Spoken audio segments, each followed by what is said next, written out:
নমস্কার বন্ধুরা, আমি বুলবুলি। বুলবুলির পাঁচমিশালিতে আমার স্বাগত। সাবুর চপ, তাও আবার নিরামিষ, দেখলে অবাকই হবেন। চলুন তাহলে দেখা যাক নিরামিষ সাবুর চপ কীভাবে তৈরি করা যাক। সাবুর চপ তৈরি করতে লাগছে সাবু সেদ্ধ, লাগছে সামান্য আলু সেদ্ধ, মশলার মধ্যে লাগছে লঙ্কা কুচি, আমচুর পাউডার, ভাজা মশলা, সম্বর পাউডার, লঙ্কা গুঁড়ো ও আদা বাটা।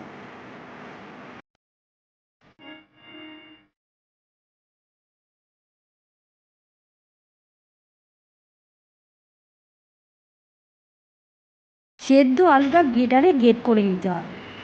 গ্রেট করে নেওয়া আলুটা সাবুর সাথে সমস্ত মশলা গুঁড়ো ও স্বাদ মতো নুন দিয়ে ভালো করে মাখতে হবে। আর ভাজা মশলার মধ্যে থাকবে কি? ভাজা মশলার মধ্যে থাকবে জিরে, শুকনো লঙ্কা, মেথি আর ধনে।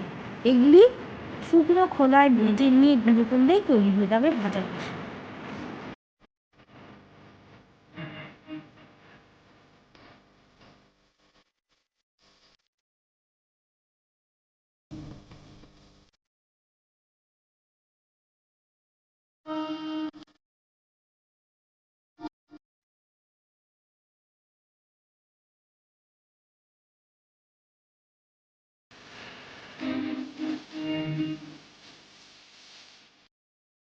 এইভাবে হাতের তালুতে রেখে চপের আকারে গড়ে নিলাম।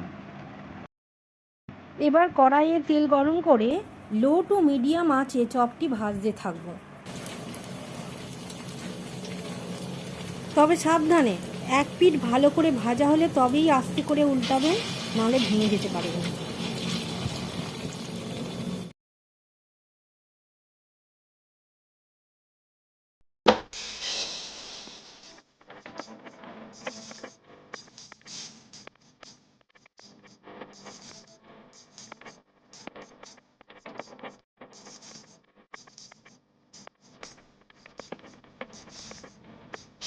এইভাবে গরম গরম পরিবেশন করুন সাবুর চপ।